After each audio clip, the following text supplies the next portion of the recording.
Ladies and gentlemen, Greg Michalowski from ForexLive.com. This is a Forex quick look at the dollar versus Canada. We have an interest rate decision coming up at 9:45 a.m. ET, and that is going to hopefully or potentially move the dollar versus Canada one way or the other, depending upon the bias shift. The Bank of Canada is expected to keep rates unchanged, but it's what they say going forward that would be of interest to the market.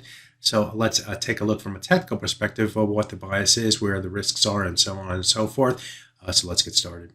I'm looking at the hourly chart, and if we look at the most recent trend move, that was to the upside here from the near the end of December to the mid-January, and then we had in trading last week, it started to correct lower, and that moved to the downside, took the price to this swing area through here between the 133.98 and 134.14 level.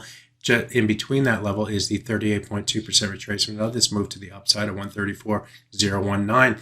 The low price that we saw in trading on Monday came down to 134.14 level is type area.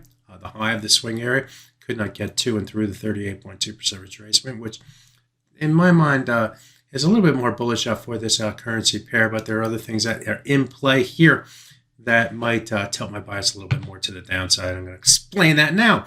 More specifically, if you take a look at this green line right here, this green line is the overlay of the 200-day moving average.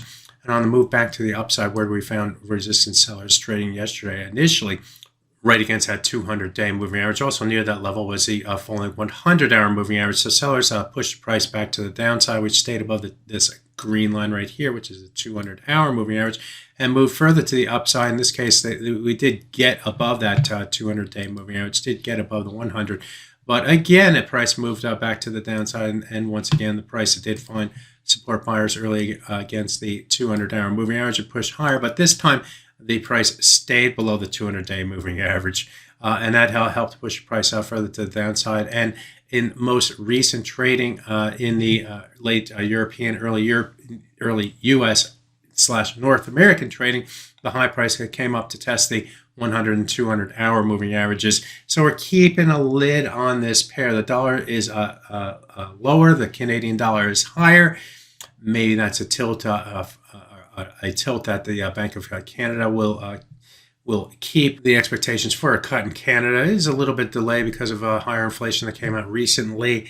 So that may keep the dollar more negative and the Canadian dollar a little bit more positive, or at least that's a tilt from a fundamental perspective and a technical perspective as we head into this decision. Now, all that can change, of course. We do have the press conference at 10:30 after the decision at 9:45, and what would tilt the bias more to the upside would be if the price were to move above the 100 and 200-hour moving average and then the 200-day moving average. If that happens, the bias tilts back to the upside. The buyers are in control, and we should see the price move higher, looking out for a failed break.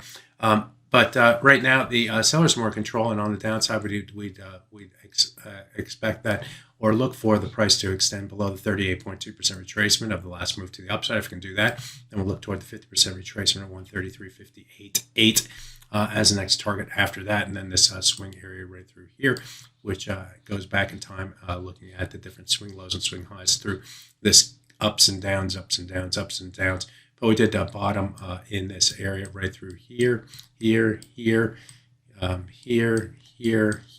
before moving to the upside. So this is a pretty decent floor right there that we have to get to and through. So sellers are more in control. They have work to do to get below the 38.2% retracement. If they could do that, then the 50% retracement of the swing levels would come into play. Conversely, if the buyers want to take back more control from a more dovish central bank, then getting above the 100 and 200-hour moving average and the 200-day moving average would do that from a technical perspective. So there you have it, a look at the dollar versus Canada from a technical perspective. My name is Greg Michalowski. Good fortune with your trading. Bye-bye now.